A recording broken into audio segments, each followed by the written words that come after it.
Bonjour les premières 6. Donc je reviens vers vous pour la lecture et l'explication de la suite des coches de Montaigne. On s'en était raté à la page 81 à une citation de Cicéron qui dit « Prendre sur l'argent de légitimes propriétaires pour l'attribuer à des étrangers ne doit pas être considéré comme une illibéralité. » Évidemment, si on prend de l'argent qui ne nous appartient pas pour en faire don à quelqu'un d'autre, on ne peut pas dire qu'on fait preuve de générosité puisque ce n'est pas notre argent. Philippe, de ce que son fils essayait par présent de gagner la volonté des Macédoniens, l'entença par une lettre en cette manière. Tenser, ça signifie disputer, gronder. Quoi ? As-tu envie que tes sujets te tiennent pour leurs boursiers, non pour leur roi ? Veux-tu les pratiquer ? Pratique-les des bienfaits de ta vertu, non des bienfaits de ton coffre. C'était pourtant une belle chose d'aller faire rapporter et planter en la place aux arènes une grande quantité de gros arbres, tout branchus et tout verts, représentant une grande forêt ombrageuse, départie en belle symétrie. Et, le premier jour, jeter là-dedans 1000 autruches, 1000 cerfs, 1000 sangliers et 1000 daims, les abandonnant à piller au peuple. Le lendemain, faire assommer en sa présence 100 gros lions, 100 léopards et 300 ours. Et pour le troisième jour, faire combattre à outrance 300 paires de gladiateurs, comme fit l'empereur Probus. C'était aussi belle chose à voir, ces grands amphithéâtres, encroutés de marbre en dehors, labourés d'ouvrages et statues, le dedans reluisant de plusieurs rares enrichissements. Vois leur pourtour de pierres précieuses et le portique revêtu d'or. Tous les côtés de ce grand vide remplis et environnés, depuis le fond jusqu'aux combles, de 60 ou 80 rangs d'échelons, aussi de marbre, couverts de carreaux. Qu'ils partent, un peu de pudeur, qu'ils quittent les coussins réservés aux chevaliers, lui qui ne paie pas le sang équestre prévu par la loi, où se peut se ranger 100 000 hommes assis à leur aise. Et la place du fond, où les jeux se jouaient, la faire premièrement par art, entr'ouvrir et fendre en crevasses, représentant des antres qui vomissaient les bêtes destinées au spectacle. Et puis, secondement, l'inonder d'une mer profonde, qui charriait force monstres marins chargés de vaisseaux armés à représenter une bataille navale. Et tiercement, l'aplanir et assécher de nouveau pour le combat des gladiateurs. Et pour la quatrième façon, la sabler de vermillon et de storax, au lieu d'arène, pour y dresser un festin solennel à tout ce nombre infini de peuples, le dernier acte d'un seul jour. Que de fois avons-nous vu s'ouvrir et s'abaisser l'arène et surgir des bêtes féroces du gouffre entrouvert, où s'élevait une forêt dorée aux écorces safranées. Non seulement nous avons pu y voir les monstres des forêts, mais des phoques au milieu des combats d'ours et des chevaux marins, le troupeau hideux. Alors évidemment, ici, Montaigne donne des exemples de spectacles de l'Antiquité. Ce sont des exemples historiques avérés, puisqu'on a un certain nombre de témoignages d'auteurs antiques qui nous expliquent que certains empereurs donnaient effectivement à voir de tels spectacles. Spectacles qui, bien entendu, n'étaient pas perçus sur leur argent propre, mais perçus sur les impôts payés par le peuple. Quelquefois, on y fit naître une haute montagne pleine de fruitiers et arbres verdoyants, rendant par son fait un ruisseau d'eau, comme de la bouche d'une vive fontaine. Quelquefois, on y promena un grand navire qui s'ouvrait et déprenait de soi-même, et après avoir vomi de son ventre 400 ou 500 bêtes à combat, se resserrait et s'évanouissait, sans aide.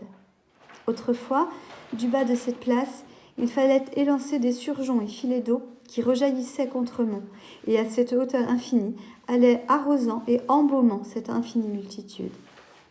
Pour se couvrir de l'injure du temps, il faisait tendre cette immense capacité, tantôt de voiles de pourpre labourées à l'aiguille, tantôt de soie d'une ou autre couleur, et les avançait et retirait en un moment, comme il leur venait en fantaisie. Donc ce sont des espèces de toiles qui sont tendues au-dessus des amphithéâtres, qui permettent au choix soit de se prémunir contre les morsures du soleil, soit de se prémunir contre la pluie. Même si un soleil ardent règne sur l'amphithéâtre, on retire les voiles sitôt que paraît Hermogène. Les raies, c'est-à-dire les filets, aussi qu'on mettait au devant du peuple pour le défendre de la violence de ces bêtes élancées, étaient issus d'or. Les raies eux-mêmes brillent de l'or dont ils sont tissés. S'il y a quelque chose qui soit excusable en tels excès, c'est où l'invention et la nouveauté fournissent d'admiration, non pas la dépense. En ces vanités elles-mêmes, je rappelle que les vanités, c'est tout ce qui est superflu, tout ce qui est destiné à ne pas durer et à disparaître. En ces vanités mêmes, nous découvrons combien ces siècles étaient fertiles d'autres esprits que ne sont les nôtres. Autrement dit, à l'époque, ils avaient beaucoup plus d'imagination pour leur spectacle qu'à l'époque de Montaigne.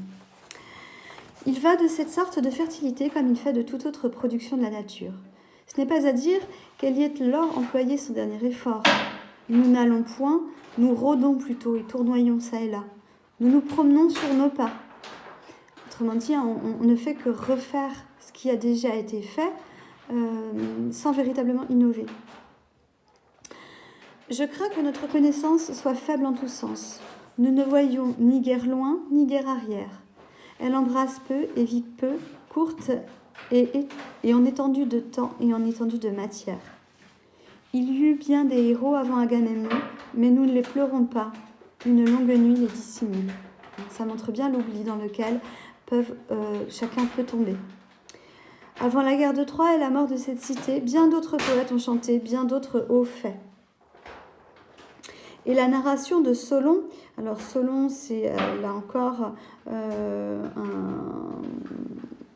un auteur de l'Antiquité, qui a été aussi législateur, c'est-à-dire qu'il a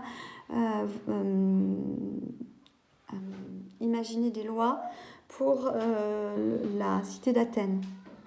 Donc, et la narration de Solon sur ce qu'il avait appris des prêtres d'Égypte, de la longue vie de leur état et manière d'apprendre et conserver les histoires étrangères, ne me semble témoignage de refus en cette considération.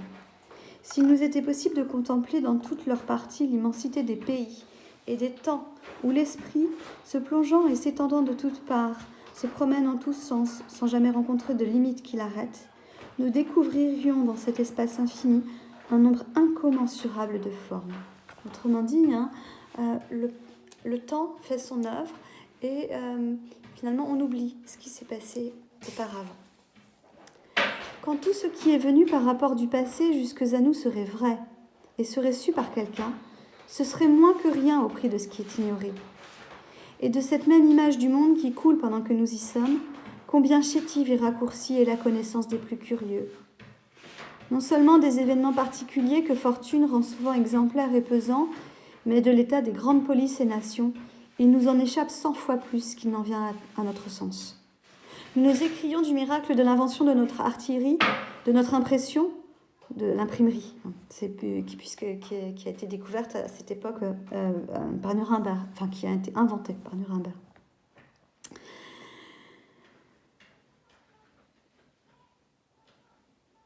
Pardon, je ne sais plus où j'en suis.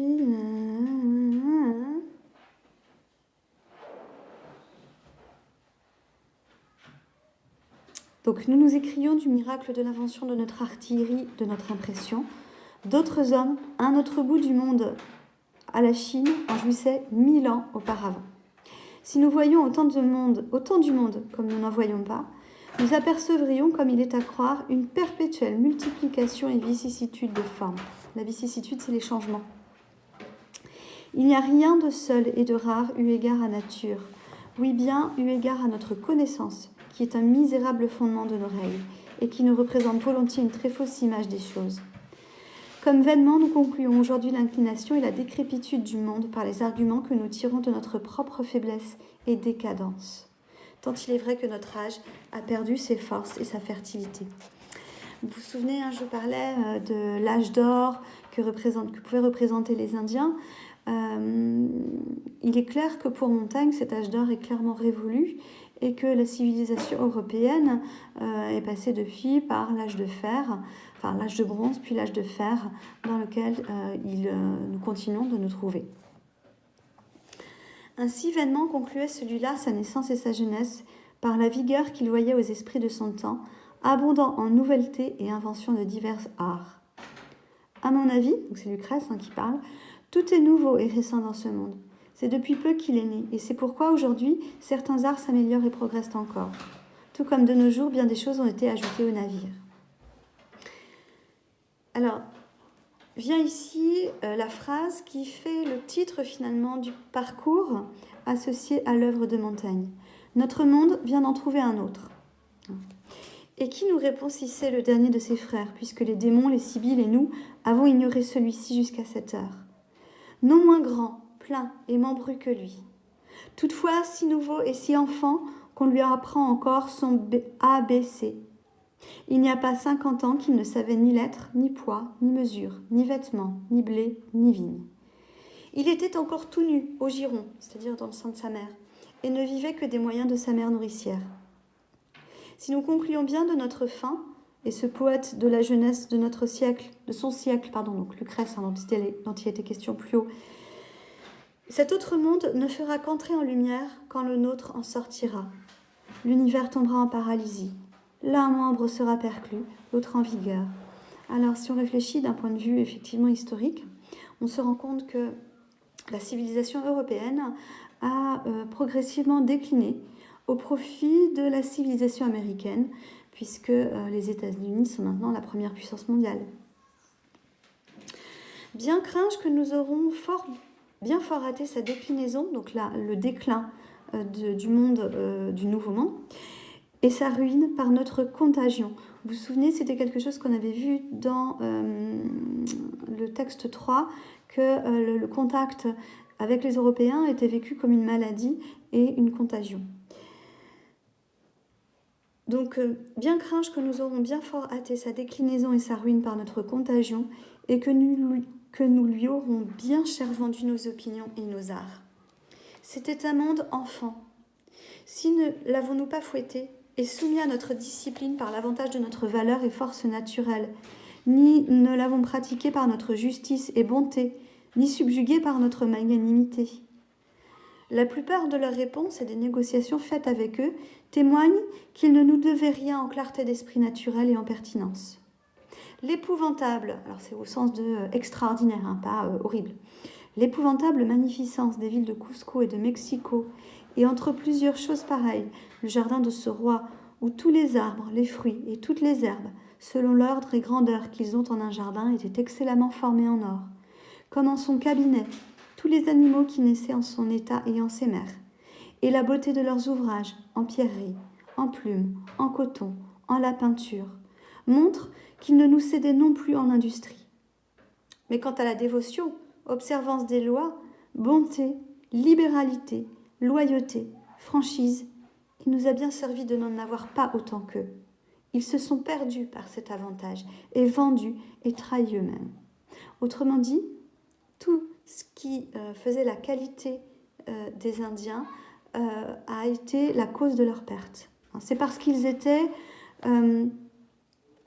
fidèles à leur Dieu, c'est parce qu'ils étaient fidèles à leur loi, parce qu'ils étaient bons naturellement, qu'ils étaient généreux naturellement, qu'ils étaient honnêtes naturellement, qu'ils ont finalement été perdus et été dominés et massacrés par les Européens. Les Européens qui, eux, n'ont pas toutes ces qualités qu'ont les Indiens. Quant à la hardiesse et courage, quant à la fermeté, constance, résolution contre les douleurs et la faim et la mort, je ne craindrai pas d'opposer les exemples que je trouverai parmi eux aux plus fameux exemples anciens que nous ayons aux mémoires de notre monde par-deçà. Car, pour ceux qui les ont subjugués, qu'ils ôtent les ruses et battelages, c'est-à-dire les artifices, de quoi ils se sont servis à les piper, c'est-à-dire à les tromper, et le juste étonnement qu'apportait à ces nations-là de voir arriver si inopinément des gens barbus, divers en langage, religion, en forme et en contenance, d'un endroit du monde si éloigné, et où ils n'avaient jamais su qu'il y eût habitation quelconque, montés sur des grands monstres inconnus, contre ceux qui n'avaient non seulement jamais vu de cheval, mais bête quelconque, conduite, c'est-à-dire faite pour, duite à porter et soutenir homme ni autre charge, garnie d'une peau luisante et dure, c'est-à-dire une cuirasse, et d'une arme tranchante et resplendissante, contre ceux qui, pour le miracle de la lueur d'un miroir ou d'un couteau, allaient échangeant une grande richesse en or et en perles, et qui n'avaient ni science, ni matière, par où, tout à loisir, ils sussent percer notre acier.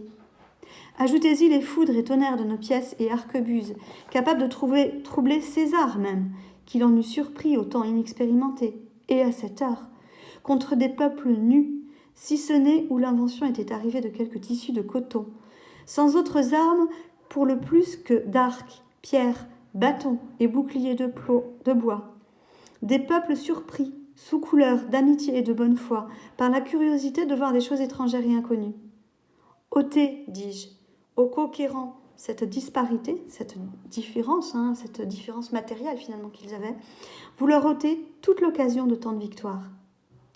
Quand je regarde à cette ardeur indomptable, de quoi tant de milliers d'hommes, femmes et enfants se présentent et rejettent à tant de fois au danger inévitable pour la défense de leur Dieu et de leur liberté.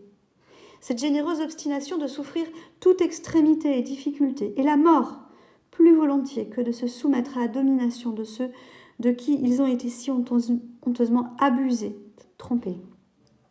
Et aucun choisissant plutôt de se laisser défaillir par faim et par jeûne, c'est-à-dire le fait de ne pas manger, étant pris que d'accepter le vivre des mains de leurs ennemis, civilement victorieuses. Je prévois que, à qui les eût attaqués pair à pair, c'est-à-dire d'égal à égal, et d'armes, et d'expérience, et de nombre, il eût fait aussi dangereux et plus qu'en autre guerre que nous voyons. Autrement dit, si on avait mené une vraie guerre d'égal à égal, c'est pas sûr que les Européens aient gagné contre les Indiens. Que n'est tombée sous Alexandre ou sous ses anciens Grecs et Romains une si noble conquête, et une si grande mutation et altération de tant d'empires et de peuples sous des mains qui eussent doucement poli et défriché ce qu'il y avait de sauvage, et eussent conforté et promu les bonnes semences que nature y avait produites, mêlant non seulement à la culture des terres et ornement des villes les arts de deçà, en tant qu'elles y eussent été nécessaires, mais aussi mêlant les vertus grecques et romaines aux originelles du pays. Quelle réparation eussent été, et quel amendement à toute cette machine que les premiers exemples et déportements nôtres, qui se sont présentés par-delà, eussent appelé ces peuples à l'admiration et imitation de la vertu, et eussent dressé entre eux et nous une fraternelle société et intelligence. Combien il eût été aisé de faire son profit d'âme si neuve, si affamée d'apprentissage, ayant pour la plupart de si beaux commencements naturels. Autrement dit, si le Nouveau Monde avait été découvert à l'époque de l'Antiquité, qui est sans cesse valorisé dans la bouche de Montaigne, tous les législateurs, les grands empereurs sont systématiquement valorisés au profit du monde moderne de Montaigne. Donc si le Nouveau Monde avait été découvert à cette époque-là, il est probable qu'il aurait été enrichi et non pas complètement dévasté par les Occidentaux. Au rebours, donc au contraire, nous nous sommes servis de leur ignorance et inexpérience à les plier plus facilement vers la trahison, luxure, avarice et vers toutes sortes d'inhumanité et de cruauté, à l'exemple et patron de nos mœurs. Qui mis jamais a-t-elle pris le service de la mercadance, c'est-à-dire et du trafic, c'est-à-dire des échanges commerciaux? Tant de villes rasées, tant de nations exterminées, tant de millions de peuples passés au fil de l'épée, et la plus riche et belle partie du monde, bouleversée pour la négociation des perles et du poivre. Mécanique victoire. Jamais l'ambition, jamais les inimitiés publiques ne poussèrent les hommes les uns contre les autres à de si horribles hostilités et calamités si misérables. Alors, arrive maintenant, donc on est à la page 101, le début du texte que je vous ai fait en lecture linéaire numéro 3. Je reprends la lecture, je ne vous réexplique pas ce que ça signifie, puisque vous pouvez le retrouver dans la vidéo YouTube que j'ai faite, et vous le retrouvez aussi dans le fichier que je vous ai envoyé. Sachez bien que ces fichiers ne sont que des photos, donc la qualité n'est pas irréprochable.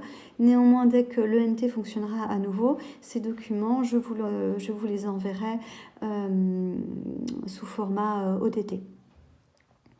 En côtoyant la mer à la quête de leurs mines, aucun Espagnols prirent terre en une contrée fertile et plaisante, fort habitée, et firent à ce peuple leur remontrance accoutumée, qu'ils étaient gens paisibles, venant de lointains voyages, envoyés de la part du roi de Castille, le plus grand prince de la terre habitable, auquel le pape, représentant Dieu en terre, avait donné la principauté de toutes les Indes, que s'il voulait lui être tributaire, il serait très bénignement traité, leur demandait des vivres pour leur nourriture et de l'or pour le besoin de quelques médecines, leur remontrait au demeurant la créance d'un seul Dieu et la vérité de notre religion, laquelle il leur conseillait d'accepter, y ajoutant quelques menaces. La réponse fut telle que quant à être paisible, il n'en portait pas la mine s'il l'était. Quant à leur roi, puisqu'il demandait, il devait être indigent et nécessiteux. Et celui qui lui avait fait cette distribution, homme aimant dissension, d'aller donner à un tiers, chose qui n'était pas sienne, pour le mettre en débat contre les anciens possesseurs. Quant aux vivres, qu'il leur en fournirait. D'or, ils en avaient peu, et que c'était chose qu'ils mettaient en nulle estime, d'autant qu'elle était inutile au service de leur vie, là où tous leurs soins regardaient seulement à la passer heureusement et plaisamment. Pourtant, ce qu'ils en pourraient trouver, sauf ce qui était employé au service de leur Dieu, qu'ils le prissent hardiment. Quant à un seul Dieu, le discours leur en avait plu, mais qu'ils ne voulaient changer leur religion, s'en étant si utilement servis si longtemps, et qu'ils n'avaient pas accoutumé prendre conseil que de leurs amis et connaissants. Quant aux menaces, c'était signe de faute de jugement d'aller menaçant ceux desquels la nature et les moyens étaient inconnus. Ainsi qu'ils se dépêchassent promptement de vider leurs terres, car ils n'étaient pas accoutumés de prendre en bonne part les honnêtetés et remontrances de gens armés et étrangers. Autrement, qu'on ferait d'eux comme de ces autres, leur montrant les têtes d'aucuns hommes justiciers, on peut couper la tête, autour de leur ville. Voilà un exemple de la balbutie de cette enfance. Mais tant il y a que, ni en ce lieu-là, ni en plusieurs autres, où les Espagnols ne trouvèrent les marchandises qu'ils cherchaient, ils ne firent arrêt ni entreprise, quelque autre commodité qu'il eût, témoins, mais cannibales. Les Indiens dont il est question, donc ces Indiens Tupinamba, dont Montaigne fait allusion dans le chapitre des cannibales, puisqu'ils ignoraient, ils ne savaient pas, ils ne connaissaient pas l'or, ils ne connaissaient pas les métaux précieux, et ce fait qu'ils ne possédaient pas finalement de métaux précieux les a sauvés de la cupidité des Espagnols. Des deux les plus puissants monarques de ce monde-là, c'est-à-dire Atahualpa au Pérou et Cuauhtémoc, dernier roi aztèque, supplicié en 1533. Excusez-moi, vous avez la note 2 qui vous indique de qui il s'agit.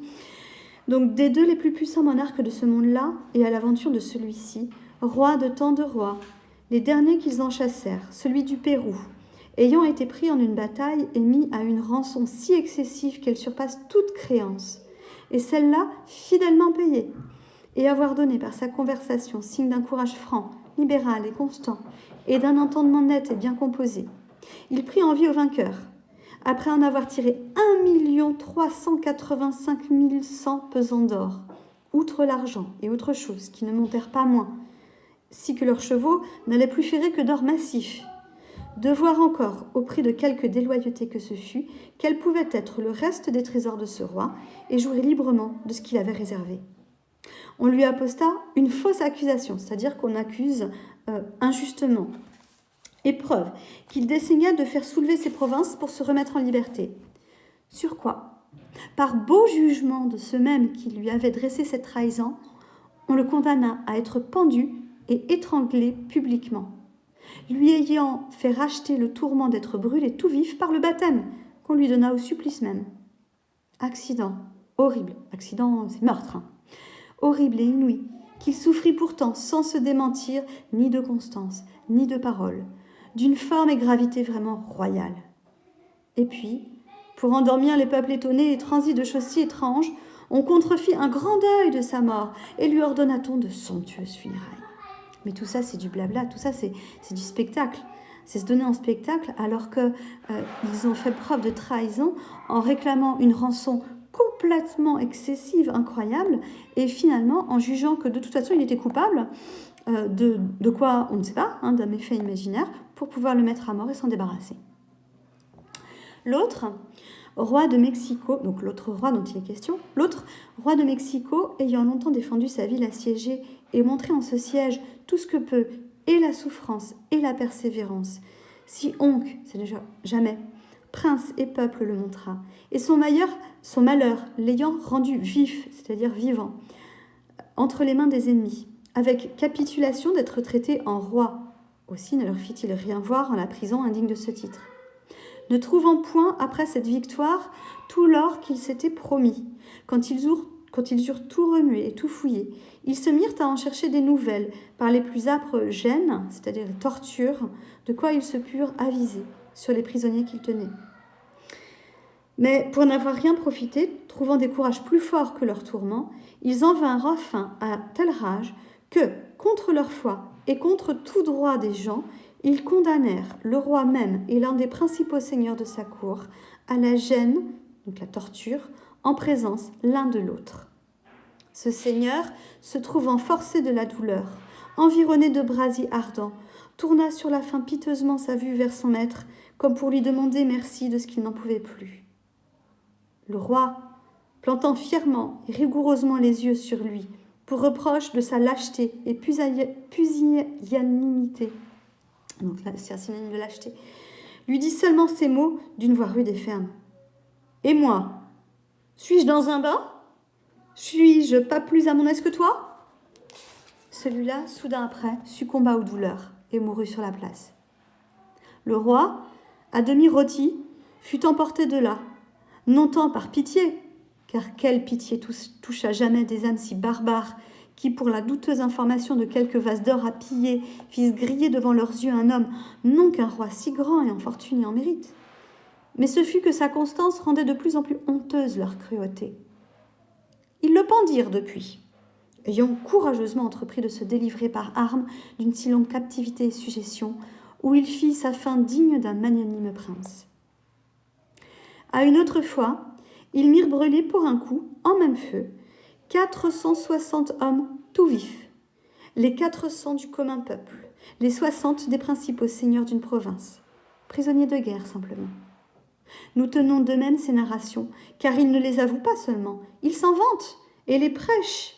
C'est, par exemple, vous avez une petite note qui vous montre que c'est une allusion à Lopez de Gomorrah qui raconte l'histoire générale des Indes et se vante finalement de toutes les souffrances qu'il a pu infliger aux Indiens. Serait-ce pour témoignage de leur justice ou zèle envers la religion ? Certes, ce sont voies trop diverses et ennemies d'une si sainte fin. S'ils se fussent proposés d'étendre notre foi, ils eussent considéré que ce n'est pas en possession de terre qu'elle s'amplifie, mais en possession d'hommes, et se fussent trop contentés des meurtres que la nécessité de la guerre apporte, sans y mêler indifféremment une boucherie, comme sur des bêtes sauvages, universelles, autant que le fer et le feu y ont pu atteindre, n'en ayant conservé par leur dessein qu'autant qu'ils en ont voulu faire de misérables esclaves pour l'ouvrage et service de leur minière. Si que plusieurs des chefs ont été punis à mort sur les lieux de leur conquête par ordonnance des rois de Castille, justement offensés de l'horreur de leur dépendance, de leur déportement, et quasi tous désestimés et mal voulus. Effectivement, le roi de Castille, même s'il était très loin, a quand même été mis au courant des horreurs qui se passaient dans les Indes. En particulier, on pense à Las Casas, puisque dans la très brève relation de la destruction des Indes, c'est bien au roi de Castille qu'il s'adresse. Donc certains conquistadors, en particulier Almagro, Pizarro, ont été condamnés pour leur barbarie par les représentants de Charles Quint au Pérou, et Cortés lui-même mourut disgracié. Dieu a méritoirement permis que ces grands pillages se soient absorbés par la mer en les transportant. Autrement dit, il y a beaucoup de navires, de bateaux espagnols chargés d'or qui ont coulé pendant le trajet et finalement donc les conquistadors n'ont pas été finalement entre guillemets récompensés de leurs méfaits par l'or qu'ils espéraient. Donc Dieu a méritoirement permis que ces grands pillages se soient absorbés par la mer en les transportant ou par les guerres intestines, de quoi ils se sont mangés entre eux. Les guerres intestines, ça veut dire les guerres que les chefs européens se sont livrés entre eux sur le territoire du Nouveau Monde. Parce que finalement, ils étaient tellement avides de nouvelles conquêtes qu'ils se sont entretués eux-mêmes. Et la plupart s'enterrèrent sur les lieux sans aucun fruit de leur victoire. Quant à ce que la recette est entre les mains d'un peuple ménager et prudent, répond si peu à l'espérance qu'on en donna à ses prédécesseurs et à cette première abondance de richesses qu'on rencontra à l'abord de ces nouvelles terres. Car, encore qu'on en retire beaucoup, nous voyons que ce n'est rien au prix de ce qui s'en devait attendre. C'est que l'usage de la monnaie était entièrement inconnu, et que par conséquent, leur or se trouva tout assemblé, n'étant en autre service que de montre et de parade, c'est-à-dire pour faire beau. Comme un meuble réservé de père en fils par plusieurs puissants rois qui épuisaient toujours leur mine pour faire ce grand monceau de vases et statues à l'ornement de leur palais et de leur temple, au lieu que notre or est tout en emploi et en commerce. Nous le menuisons, c'est-à-dire on le rend de plus en plus petit. Effectivement, les pièces étaient évidemment bien plus petites que tous les colosses, toutes les statues en or qui avaient été faites par les rois du Mexique ou du Pérou, par exemple. Donc nous nous amenuisons l'or en petites pièces et altérons en mille formes, l'épandons et dispersons. Imaginons que nos rois amoncelassent, c'est-à-dire accumulent ainsi tout l'or qu'ils pourraient trouver en plusieurs siècles et le gardassent immobile. Petit clin d'œil à amoncelasse et gardasse qui sont des subjonctifs imparfaits.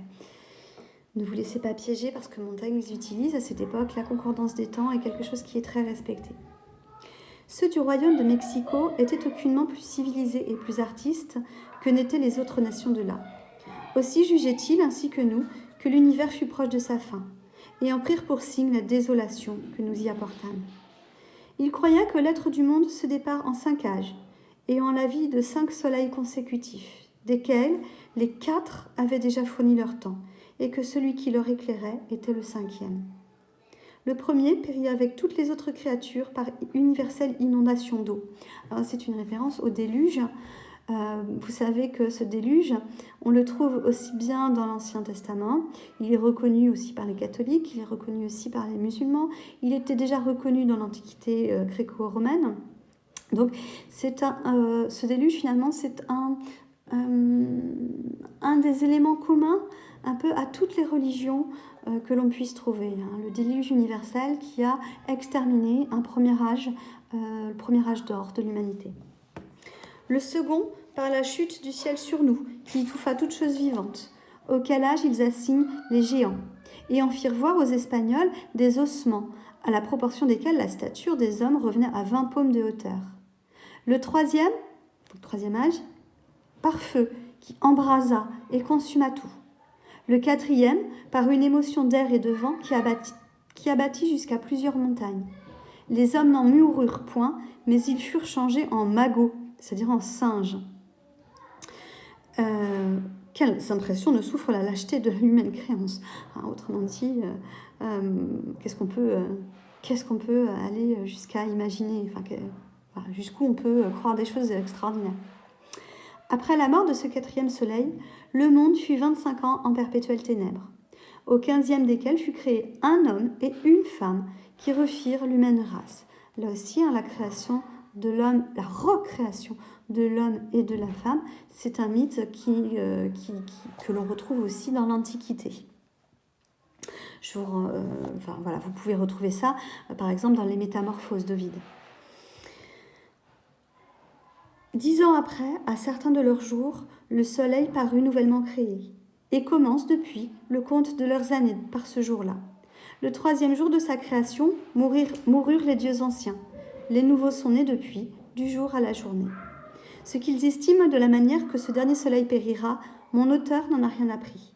Mais leur nombre de ce 4e changement rencontre à cette grande conjonction des astres qui produisit il y a 800 ans, selon que les astrologiens estiment, plusieurs grandes altérations et nouveautés au monde. Quant à la pompe et magnificence, par où je suis entrée en ce propos, on voit à nouveau, finalement, Montaigne retourne à son propos.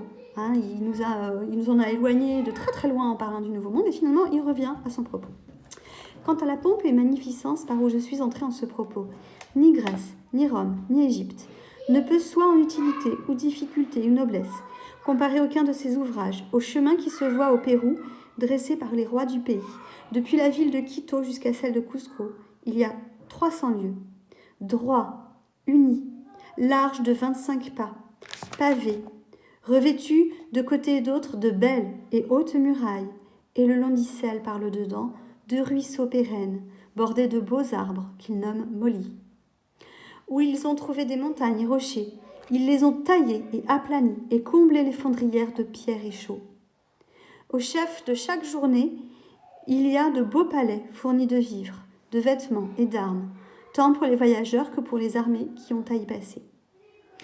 En l'estimation de cet ouvrage, j'ai compté la difficulté qui est particulièrement considérable en ce lieu-là. Il ne bâtissait point de moindre pierre que de 10 pieds en carré, ce qui est énorme. Il n'avait autre moyen de charrier qu'à force de bras. Autrement dit, ils n'utilisaient pas les animaux, c'était avec les bras des hommes eux-mêmes qu'ils transportaient ces pierres. Donc il n'avait autre moyen de charrier qu'à force de bras en traînant leur charge. Et pas seulement l'art d'échafauder, ni sachant autre finesse que de hausser autant de terre contre leurs bâtiments, comme ils s'élèvent pour l'ôter après. Retombons à nos coches. Donc revenons à notre sujet, puisque le sujet c'était les coches, les voitures. On s'en est très éloigné. En leur place et de toute autre voiture, ils, c'est-à-dire les rois du Nouveau Monde, se faisaient porter par les hommes et sur leurs épaules. Ce dernier roi du Pérou, le jour qu'il fut pris, était ainsi porté sur des brancards d'or et assis dans une chaise d'or au milieu de sa bataille. Autant qu'on tuait de ses porteurs pour le faire choir à bas, c'est-à-dire on avait beau tuer ses porteurs pour le faire tomber, car on le voulait prendre vif, autant d'autres, et à l'envi, prenaient la place des morts, de façon qu'on ne le put donc abattre, on n'a jamais réussi à le mettre à terre, quelques meurtres qu'on fit de ces gens-là, jusqu'à ce qu'un homme de cheval l'alla saisir au corps et l'avala par terre. Et donc c'est ainsi que Pizarro lui-même aurait tiré le roi Inca Atahualpa par sa robe en dehors de sa chaise à porteurs, parce que des porteurs, ils avaient beau les tuer, il en revenait toujours d'autres pour porter leur roi, ce qui montre à quel point ils pouvaient le respecter et le vénérer. Voilà, on a terminé avec les coches. Donc maintenant, je vais vous demander de faire un travail. Eh oui, encore un. J'espère que tout le monde a bien pensé à me rendre son réquisitoire sur l'exposition coloniale de 1931. Si ce n'est pas le cas, vous avez vraiment jusqu'à la fin de la semaine, mais après c'est fini, c'est zéro. Alors, ce que je vais vous demander, c'est de lire les textes que vous avez à partir de la page 120. Le premier texte, c'est un texte de Christophe Colomb. Ensuite, vous avez un texte d'André Thévet. Ensuite, un texte de Jean Deléry. Ensuite, un texte de Denis Diderot. Ensuite, un texte de Las Casas. Ensuite, un texte de Diaz del Castillo. Et un texte de Jean-Claude Carrière. Donc, ça va ainsi jusqu'à la page 135. Ce que je vais vous demander, ça va être de lire ces différents textes et ensuite d'en choisir un, d'en faire... Alors, vous en choisissez un, vous essayez d'expliquer pourquoi vous l'avez choisi, et une fois que vous êtes sûr de vous, que vous êtes entraîné à la lecture, parce que ça sera évalué, la lecture, je vous rappelle qu'à l'oral du bac, votre lecture, elle est évaluée, vous devez la mettre en valeur, vous devez ménager des pauses au moment important, bref, voilà, vous faites une lecture expressive. Donc, vous choisissez un de ces 7 textes, vous en faites une lecture expressive et vous justifiez votre choix.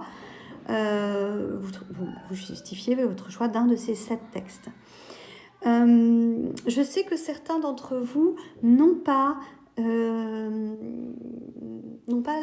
cette édition des Coches et des Cannibales.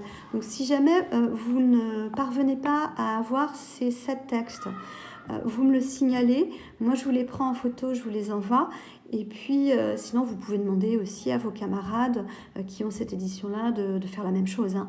Mais surtout n'hésitez pas à me solliciter pour que je vous prenne ça en photo et je vous les envoie. Je vous laisse jusqu'au début de la semaine prochaine, disons lundi, mardi, dernier délai, pour faire la lecture de ces 7 textes, en choisir un, en faire une lecture expressive et être capable de justifier votre choix à l'oral. Alors, si vous n'êtes pas un fan de la vidéo, ce que je peux tout à fait comprendre, vous pouvez aussi m'envoyer un fichier audio. Il n'y a pas de problème. L'essentiel, c'est que ce travail ait été fait. Voilà, je vous remercie de votre attention. N'hésitez pas à laisser des commentaires, à m'interpeller via WhatsApp s'il y a des problèmes. Et n'oubliez pas de transmettre à vos camarades qu'il y a une nouvelle vidéo sur YouTube. Je vous remercie et je vous souhaite une bonne soirée. Au revoir.